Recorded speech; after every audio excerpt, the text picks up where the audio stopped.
Stephen Hawking Einstein کے بعد دنیا کا سب سے بڑا سائنسدان ہے۔ اسے دنیا کا سب سے ذہین ترین انسان بھی کہا جاتا ہے۔ اللہ تعالیٰ نے قرآن حکیم میں 1400 سال پہلے فرمایا تھا کہ یہ کائنات ابھی نامکمل ہے۔ اس تھیوری کو اسٹیفن ہاکنگ نے ثابت کر کے بھی دکھایا۔ اس نے کائنات میں ایسا بلیک ہول دریافت کیا جس سے نئے نئے ستارے جنم لے رہے ہیں۔ اس نے بلیک ہول میں ایسی شعاعیں بھی دریافت کی جو پوری کائنات میں بڑی تبدیلیوں کا باعث بن رہی ہیں۔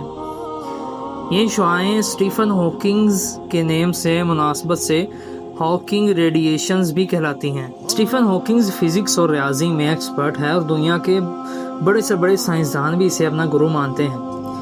یہ اس کی زندگی کا محض ایک پہلو ہے۔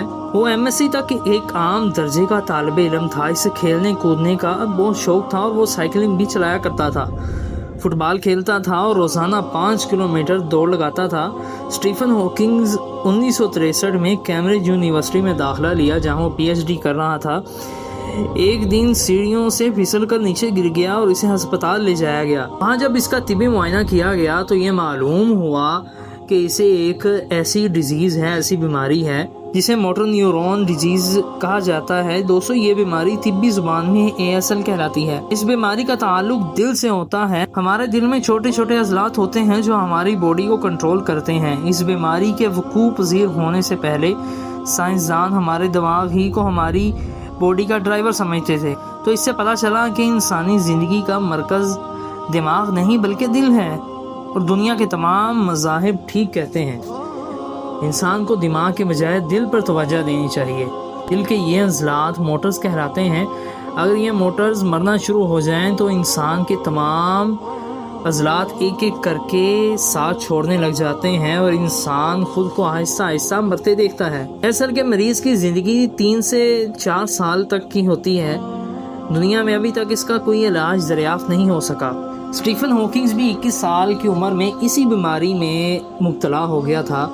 سب سے پہلے اس کی انگلیاں مفلوج ہو گئیں، پھر اس کا ہاتھ، پھر اس کے بازو مفلوج ہو گئے، پھر اس کا بالائی دھڑ مفلوج ہو گیا، پھر اس کے پاؤں، پھر ٹانگیں، آخر میں اس کی زبان بھی مفلوج ہو گئی اور اس کا سانس چھوڑ دیا۔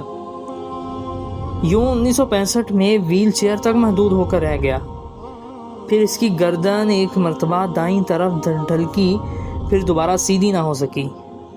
وہ 1974 تک خوراک اور واش روم کے لیے بھی اب اس کی زندگی میں صرف پلکیں ہی موجود ہیں۔ یہ صرف اپنی پلکیں ہی ہلا سکتا ہے۔ ڈاکٹر نے اسے 1974 میں ہی مردہ ڈکلیئر کر دیا تھا کہ آپ کی زندگی اس سے زیادہ نہیں ہوگی، لیکن اسٹیفن ہاکنگ نے شکست تسلیم نہ کرتے ہوئے اس زندگی میں آگے بڑھنے کے لیے بھرپور کوشش کی۔ اس نے ویل چیئر پر ہی کائنات کے رموز و اسرار کو کھولنا شروع کر دیا تو سائنسدان حیران رہ گئے۔ کیمبرج کے کمپیوٹر سائنسدانوں نے ہاکنگ کے لیے ٹاکنگ کمپیوٹر بنایا۔ یہ کمپیوٹر اس کی ویل چیئر پر لگا دیا گیا۔ یہ کمپیوٹر اس کی پلکوں کی زبان سمجھتا ہے۔ اسٹیفن اپنی سوچ کو اپنی پلکوں کی طرف شفٹ کرتا تھا جو ایک خاص ریدم میں موو کرتی تھی۔ ریدم لفظوں کی شکل اختیار کرتا تھا۔ یہ لفظ کمپیوٹر کی سکرین پر ٹائپ ہوتے تھے، اس کے بعد اسپیکر پر نشر ہو جاتے تھے۔ اسٹیفن دنیا کا وہ واحد شخص تھا جو اپنے پلکوں کے ذریعے بولتا تھا اور اس کی آواز پوری دنیا تک پہنچتی تھی۔ اس نے اپنی پلکوں کے ذریعے بے شمار کتابیں لکھیں۔ اس نے کوانٹم گریوٹی اور کائناتی سائنس، کوسمولوجی کو بے شمار فلسفے بھی دیے۔ اس کی مشہور کتاب A Brief History of Time نے پوری دنیا میں تہلکہ مچا دیا تھا۔ یہ کتاب 270 ہفتے دنیا کی بیسٹ سیلر کتاب رہی اور دنیا بھر میں ناول اور ڈرامے کی طرح خریدی اور پڑھی گئی۔ اس نے 1990 کی دہائی میں ایک نیا کام شروع کیا۔ اس نے مایوس لوگوں کو زندگی کی خوبصورتی پر لیکچر دینے شروع کر دیے۔ دنیا کی بڑی بڑی کمپنیز، ادارے اور فونز ہاکنگ کی خدمات حاصل کرتے رہے۔ اس کی چیئر کو سینکڑوں لوگوں کے سامنے سٹیج پر رکھ دیا جاتا اور وہ کمپیوٹر کے ذریعے لوگوں کو بتاتا رہتا کہ میں اس معذوری کے باوجود کامیاب ہو سکتا ہوں۔ اگر میں میڈیکل سائنس کو شکست دے سکتا ہوں تو تم لوگ جو چل پھر سکتے ہو، جو اپنے ہاتھوں اور پیروں کے ساتھ کام کر سکتے ہو، جو خود کھا بھی سکتے ہو اور پی بھی سکتے ہو، جو کہے بھی لگا سکتے ہو اور اپنے خیالات کو دوسرے لوگوں تک پہنچا سکتے ہو، تو تم لوگ مایوس کیوں ہو؟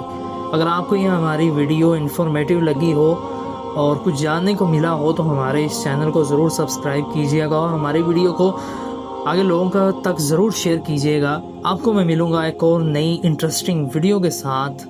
اللہ حافظ.